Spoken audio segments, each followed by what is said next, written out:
Welcome to the channel robo nerds. Thumbnail click करके आप लोग यहाँ पर आए गए होंगे। थंबनेल में बहुत सारी चीज़ें लिखी हुई थी। What is robotics, why I have joined the YouTube, क्या रोबोटिक्स में फ्यूचर के लिए कुछ ऑप्शंस हैं, विल रोबोटिक्स पे यू इन द फ्यूचर, और क्या ऐसा है रोबोटिक्स में जिसको तुम्हें भी ऑप्ट करना चाहिए, और मैंने क्यों ऑप्ट करा रोबोटिक्स को एज माय फ्यूचर ऑप्शन। यही चीज़ को हम इस वीडियो में डिस्कस करने वाले हैं। तो let's start the video without any disturbance. This could be us. So back to what I was saying. Could be us. The first point why I have started the YouTube is that when I was kid, I was having many difficulties for finding the projects for inter-school events when I was in the school. बहुत सारे projects थे जो already बने हुए थे, वही सब बच्चों ने कॉपी करके इंटर स्कूल इवेंट्स में लेके आए, बट उनको प्राइज़ मिला, मेरे को नहीं मिला। इसका मेन रीज़न ये था कि मैं कोई अपग्रेड्स नहीं कर पाया था और उन्होंने छोटे मोटे अपग्रेड्स अपने मेंटोर के उससे कर लिए थे। तो मैं यही चीज़ करना चाहता हूँ इस यूट्यूब के ज़रिए कि आप लोगों को अपग्रेड्स के बारे में बताऊँ, एग्जिस्टिंग प्रोजेक्ट पे हम क्या अपग्रेड्स कर सकते हैं for your school level projects और for your college level projects. So second point, why I have choose the option of robotics for my career. So in 2016, Niti Aayog inaugurated the AIM mission when the ATL labs are inaugurated in such schools. So my school is one of them. तो हमारे school में ATL labs आई थी जब मैं 5th class में था। तो जब मैं ATL लैब में फर्स्ट टाइम गया तो हमारे पास नीति आयोग के मेंटर्स थे। उन्होंने हमको रोबोटिक्स के बारे में बताया कि क्या मशीन लर्निंग है, क्या कोडिंग है। वहाँ से मेरा इंटरेस्ट बिल्ड हुआ कि हाँ, रोबोटिक्स में भी हम कुछ फ्यूचर बना सकते हैं, क्योंकि आप सभी लोगों को पता ही है कि इंडिया कितना एक डेवलपिंग कंट्री है और रोबोट्स क्या अदर कंट्रीज़ में मेजर रोल प्ले कर रहे हैं। जब मैं 5th क्लास से था उसी टाइम से मेरे माइंड में एक चीज़ स्ट्राइक हुई कि कैसे रोबोट्स काम करते हैं, क्या चीज़ कर सकते हैं हम। ठीक है, वही चीज़ थी। रोबोटिक्स मेनली 2 पार्ट्स पे बना हुआ है, एक मशीन लर्निंग पे और एक कोडिंग पे। जो कोडिंग है वो ब्रेन है रोबोट का, और जो मशीन लर्निंग है वो बॉडी है रोबोट की। Does robotics have money? According to me a big yes. Robotics में मनी है। You can go for a better future of career in the robotics field.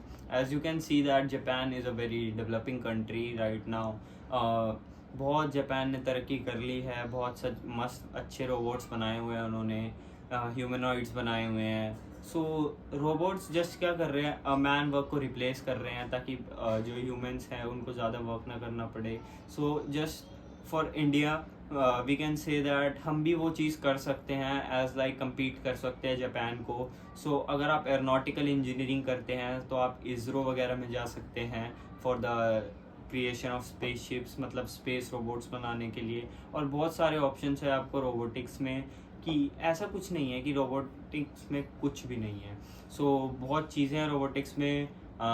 For the field of robotics you must have to do BTech.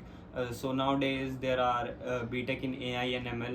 You can also opt for that, but according to me, what I have choose the BTech in ECE.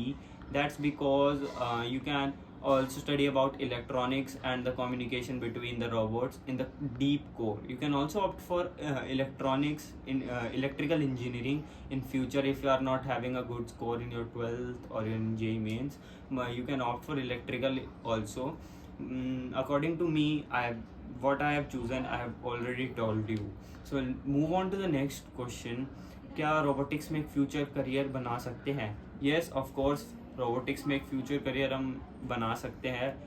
जैसे ही मैंने आपको पहले बताया aeronautical engineering के बारे में, aeronautical engineering कर सकते हैं आप, AI/ML में कोर्स कर सकते हैं। ChatGPT जैसे बना, ChatGPT को हम एक रोबोट में कन्वर्ट कर दें, ह्यूमनॉइड रोबोट में।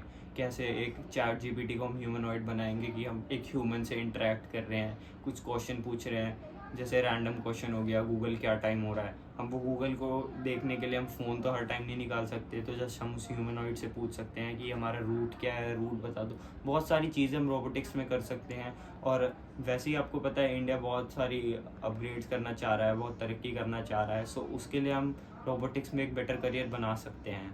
सो रोबोटिक्स में जनरली सैलरी आपकी जो एवरेज सैलरी स्टार्ट होती है वो 6 to 7 LP हो जाती है। तो आपने देख लिया क्या रोबोटिक्स में क्या क्या चीज़ें हैं, क्या वेजेस है। एवरेज मैंने आपको बता ही दिया, 6 to 7 LP आपको मिल सकता है स्टार्टिंग सैलरी के लिए।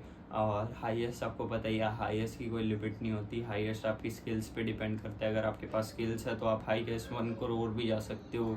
सो बहुत कुछ है रोबोटिक्स में, बहुत फ़न है रोबोटिक्स में।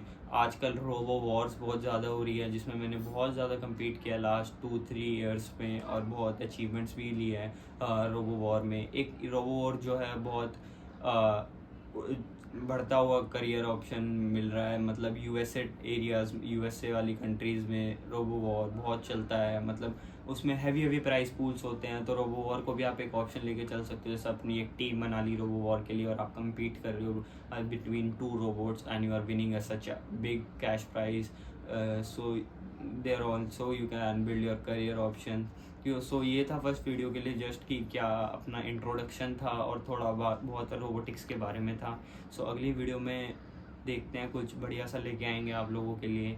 सो टिल देन, अगर आपको ये वीडियो अच्छी लगी होगी तो चैनल को सब्सक्राइब कर लेना for such a more content, और वीडियो को लाइक ज़रूर कर देना अगर आपको पसंद आई, जिससे हमें पता लग जाए कि हमारा कंटेंट आपको पसंद आ रहा है या नहीं आ रहा। सो मिलते हैं अगली वीडियो में। Till then bye, thank you for watching रोबोनर्ड।